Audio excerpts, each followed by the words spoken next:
खुलुमबाय बेयो बड'लेण्ड इंखं टेलिभिजन दिनै 13 फेब्रुवारि 2023 समबारखालि सानसेनि बरादखौ नोंथांमोननि खाथियाव लाबोदों आं सदानन्द दैमारिया।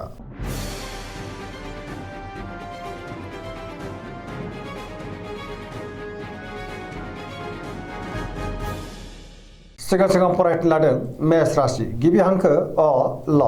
दिनैनि साना जोबोर मोजां गोसोखौ दिनै जोबोर गोजोननाय मोनगोन गोसोनि साननायफ्रा मोगथाङाव जाफुंनोबो हागौ जेनिबो आंखाल जानाय नङा बहाबा दावबायनो बा हान्थिनो खाबु मोननोबो हागौ आरो मोजाङैनो हान्थिनोबो हागोन मावनो लानाय खामानिखौबो थि समावनो आरो गोरलैयैनो मावफुंनोबो हागोन देहाया दिनै मोजाङै थागोन सोरबा लोगोनिफ्राय दिनै मोजां खौरां फैनोबो हागौ रांखावरियाव दिनै जोबोर मोजां होनजायो गोबां धोन आरजिनोबो हागोन बेफार फालांगियाव दिनै जोबोर मोजां मुलाम्फा मोननो हागोन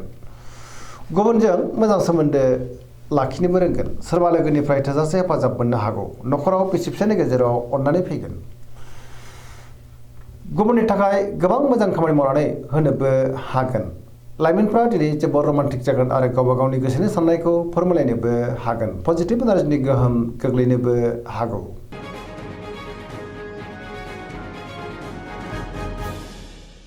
वृष राशि गिबि हांखो इ उ ब दिनैनि साना मोजां आरो गाज्रिनि गेजेरजों बाबेनलांनो हागौ गोसोआव गोनो गोथो साननाय फैगोन गियाननि आंखाल जानोबो हागौ गुबुनजों मोजां सोमोन्दो लाखिनो गोब्राब जागोन गोथों आरो गोग्गो साननो रोंनाय नङा गोसोनि बोलोआ लोरबां जानोबो हागौ मावनो लानाय खामानिखौ मावफुंनायाव गोब्राब जानो हागौ रांखावरियाव बारा मोजां नङा नाङा फाङा खरसाया बांगोन बेफार फालांगियाव बारा मोजां नङा होनजायो न'खराव दिनै बिसि फिसायनि गेजेराव एना एनिबो फैनो हागौ सोरजोंबा रायखुमा जानोबो हागौ देहाया दिनै मोजाङै थागोन गोसोनि साननायफ्रा देबर नांनोबो हागौ नेगेटिभ एनार्जिनि गोहोम गोग्लैगोन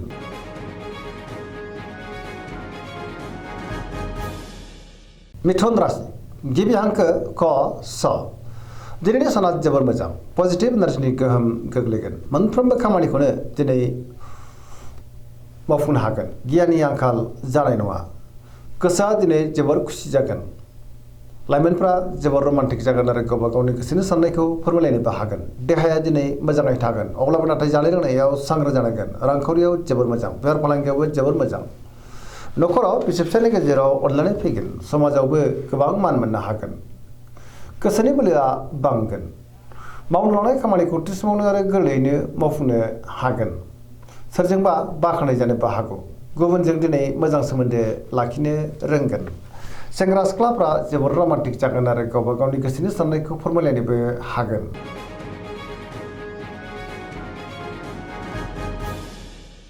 कर्कट राशि गिबि हांखो ड ह दिनैनि साना जोबोर मोजां गोसोआ दिनै जोबोर खुसि जागोन गोसोनि साननायफ्रा मोगथाङाव जाफुंनोबो हागौ सोरजोंबा बाख्नाय जानो हागौ पजिटिभ साननो रोंगोन गोथों आरो गोग्गो साननो रोंगोन गियाननि आंखाल जानाय नङा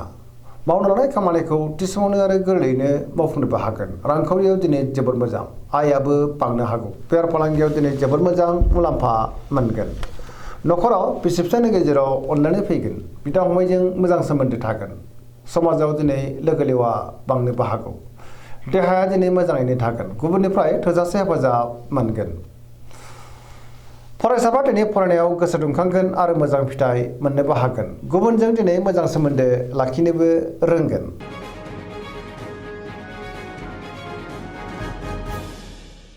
सिंह राशि गिबि हांखो म ट दिनैनि साना बारा मोजां नङा गोसोखौ दिनै जोबोर गुलाय गुजाय मोनगोन गोसोआव नेगेटिभ साननाय फैनोबो हागौ मावनो लानाय खामानिखौ मावफुंनायाव माबा नङा माबा मोनसे हेंथा फैनोबो हागौ सोरबा लोगोनिफ्राय हरखाबै गाज्रि खौरांबो मोननो हागौ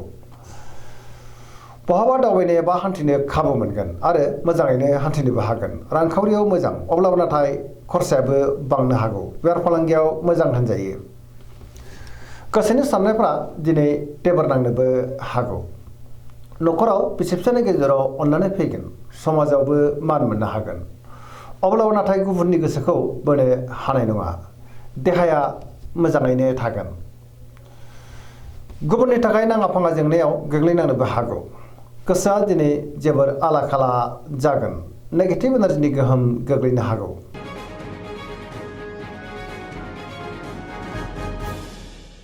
कन्या राशि गिबि हांखो प ट ट दिनैनि साना मोजां आरो गाज्रिनि गेजेरजों बाबेलांनो हागौ गोसोखौ दिनै जोबोर गुलाय गुजाय मोनगोन गियाननि आंखाल जानोबो हागौ रांखावरियाव बारा मोजां नङा नाङा फाङा खरसाया बांगोन बेफार फालांगियावबो बारा मोजां नङा होनजायो न'खराव दिनै अनलायनाय फैगोन अब्लाबो नाथाय सोरनिबा सायाव गोबां रागा जोंफ्लांनोबो हागौ सुथुरनि गाज्रि नोजोर गोग्लैनोबो हागौ गोसोखौ दिनै जोबोर गुलाय गुजाय मोननो हागौ नेगेटिभ एनार्जिनि गोहोम गोग्लैगोन मोनफ्रोमबो बिथिङावनो सांग्रां जानाया गाहाम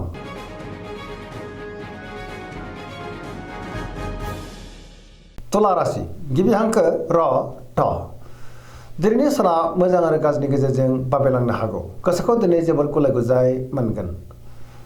गुबुननि थाखाय नाङा फाङा जेंनायाव गोग्लैनांनोबो हागौ मावनो लानाय खामानिखौ मावफुंनो गोब्राब जागोन देहाया मोजाङै थागोन अब्लाबो नाथाय जानाय लोंनायाव सांग्रां जानांगोन माबा नङा माबा मोनसे गाज्रि खौरांबो फैनो हागौ गोबां खामानियाव मुखुब थानांनो हागौ समाजाव मान हानि जानांनोबो हागौ सांग्रां जानांगोन बेफार फालांगियाव खहा जानांनोबो हागौ गुबुननि गोसोखौ बोनो गोब्राब जागोन सोरबा लोगोनिफ्राय गाज्रि खौरां फैनो हागौ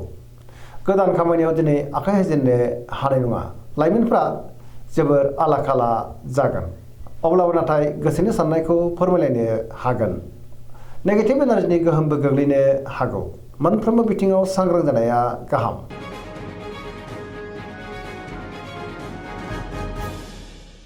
वृश्चिक राशि गिबि हांखो न स दिनैनि साना मोजां आरो गाज्रिनि गेजेरजों बाबेलांनो हागौ गोसोखौ दिनै जोबोर गुलाय गुजाय मोनगोन अब्लाबो नाथाय मावनो लानाय खामानिखौ थि समावनो आरो गोरलैयैनो मावफुंनोबो हागोन सोरबा लोगोजों बाख्नाय जानोबो हागौ गोसोआव गोग्गो आरो गोथों साननाय फैगोन मावनो लानाय खामानिखौ थि समावनो मावफुंनो हागोन गुबुननिफ्राय हेफाजाबबो मोननो हागौ गोसोनि साननाया जाफुंगोन समाजावबो मान मोनगोन न'खराव अननानै फैगोन रांखावरियाव मोजां अब्लाबो नाथाय खरसाया बांगोन देहाया दिनै बारा मोजां थानाय नङा गोबां रोखोमनि देहायारि जेंनाजों मोगा मोगि जानांनो हागौ जानाय लोंनायाव सांग्रां जानांगोन रांखावरियाव मोजां गुबुननिफ्राय थोजासे हेफाजाबबो मोननो हागौ लाइमोनफोरनि गोसोआ दिनै जोबोर रमान्टिक जागोन आरो गावबा गावनि गोसोनि साननायखौ फोरमायलायनोबो हागोन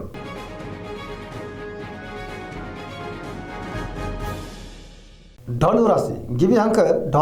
फ भ दिनैनि साना जोबोर मोजां गोसोखौ दिनै जोबोर गोजोननाय मोनगोन सोरबा लोगोनिफ्राय मोजां खौरां फैनोबो हागौ मावनो लानाय खामानिखौ मावफुंनायाव गोरलै जागोन माबा नङा माबा मोनसे मोजां खौरां फैनोबो हागौ गोसोनि साननायफ्रा दिनै मोगथाङाव जाफुंगोन रांखावरियाव जोबोर मोजां होनजायो गोबां धोन आरजिनो हागोन बेफार फालांगियाव दिनै जोबोर मोजां मुलाम्फा मोनगोन समाजावबो मान मोननो हागौ बहाबा दावबायनो एबा हान्थिनो खाबु मोनगोन आरो मोजाङैनो हान्थिनोबो हागोन सोरजोंबा बाख्नाय जागोन देहाया दिनै मोजाङैनो थागोन न'खराव बिसि फिसायनि गेजेराव अननानै फैगोन बिदा फंबायनिफ्राय थोजासे हेफाजाबबो मोननो हागौ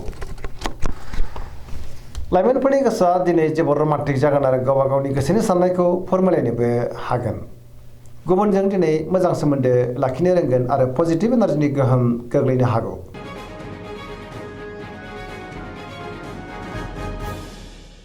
मकर राशि गिबि हांखो ख ज दिनैनि साना जोबोर मोजां गोसोखौ दिनै जोबोर गोजोननाय मोनगोन गोसोनि साननायफ्रा मोगथाङाव जाफुंनोबो हागौ मावनो लानाय खामानिखौ थि समावनो आरो गोरलैयैनो मावफुंनो हागोन रांखावरियाव दिनै जोबोर मोजां अब्लाबो नाथाय खरसायाबो बांगोन मोननो गोनांखौबो दिनै मोननो हागोन बेफार फालांगियाव जोबोर मोजां मुलाम्फा मोनगोन गोबां मुंदांखा सुबुंजों दिनै लोगो मोनज्लायनोबो हागौ मोनफ्रोमबो खामानिखौ दिनै मोजाङैनो मावफुंनोबो हागोन गोदान खामानियाव आखाइ होजेननोबो हागोन न'खराव बिसि फिसायनि गेजेराव अननानै फैगोन बिदा फंबायजों दिनै मोजां सोमोन्दो थागोन आरो बिसोरनिफ्राय थोजासे हेफाजाबबो मोननो हागौ सेंग्रा सिख्लाफ्रा गावबा गावनि गोसोनि साननायखौ फोरमायनो हागोन आरो गोसोआ दिनै जोबोर रमान्टिकबो जागोन फरायसाफ्रा दिनै फरायनायाव गोसो दुंखांगोन आरो मोजां फिथाइ मोननोबो हागोन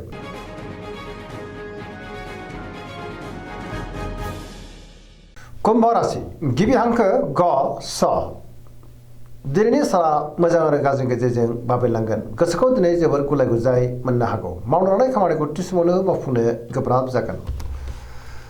सोरबा लोगोनिफ्राय हरखाबै गाज्रि खौरांबो मोननो हागौ समाजाव नाथाय मान मोनगोन गोबां मुंदांखा सुबुंजों दिनै लोगो मोनज्लायनोबो हागौ रांखावरियाव बारा मोजां नङा आयनिख्रुइ खरसाया बांसिन जानो हागौ बेफार फालांगियावबो बारा मोजां नङा होनजायो देहाया दिनै बारा मोजां थानाय नङा गोबां रोखोमनि देहायारि जेंनाजों मोगा मोगि जानांनोबो हागौ जानाय लोंनायाव सांग्रां जानांगोन न'खराव बिसि फिसायनि गेजेराव अननानै फैगोन गुबुननिफ्राय हेफाजाबबो मोननो हागौ बिमा बिफानि अननाय आरिफोरखौ मोनगोन बहाबा दावबायनो एबा हान्थिनो खाबु मोननो हागौ अब्लाबो नाथाय लामा सामायाव सांग्रां जानांगोन नेगेटिभ एनार्जिनि गोहोमबो गोग्लैनो हागौ।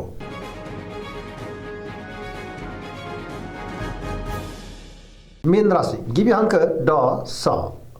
दिनैनि साना जोबोर मोजां गुबुननि थाखाय गोबां मोजां खामानि मावनानै होनो हागोन गोसोआव दिनै पजिटिभ साननाय फैगोन गोसोनि बोलोआबो बांगोन गावनि गोसोनि साननायखौ गुबुननो फोरमायनोबो हागोन देहायाबो मोजाङै थागोन रांखावरियाव दिनै जोबोर मोजां बेफार फालांगियावबो जोबोर मोजां मुलाम्फा मोनगोन न'खरावबो अनलायनाय फैगोन बिदा फंबायजों मोजां सोमोन्दो थागोन सोरजोंबा बाख्नाय जागोन लाइमोनफोरनि गोसोआ दिनै जोबोर रमान्टिक जागोन आरो गावबा गावनि गोसोनि साननायखौ फोरमायलायनोबो हागोन गुबुननि थाखाय गोबां मोजां खामानि मावनानै होनो हागोन फरायसाफ्रा दिनै फरायनायाव गोसो दुंखांगोन आरो मोजां फिथाइ मोनगोन पजिटिभ एनार्जिनि गोहोम गोग्लैगोन सरासनस्रायै दिनै साना जोबोर मोजां आरो मोजाङैनो बारग'लांगोन। दिनैनि राशि फरायनाया एसेनोसै जोबनायाव बेखौनो खावलायो जाहाथे नोंथांमोना सानफ्रामबो जोंनि बे बड'लेण्ड इंखं टेलिभिजनखौ नायबाय थायो आरो साबस्क्राइब खालामो लोगोसे लाइक खालामो आरो शेयार खालामो एसेनोसै गोजोन्थों।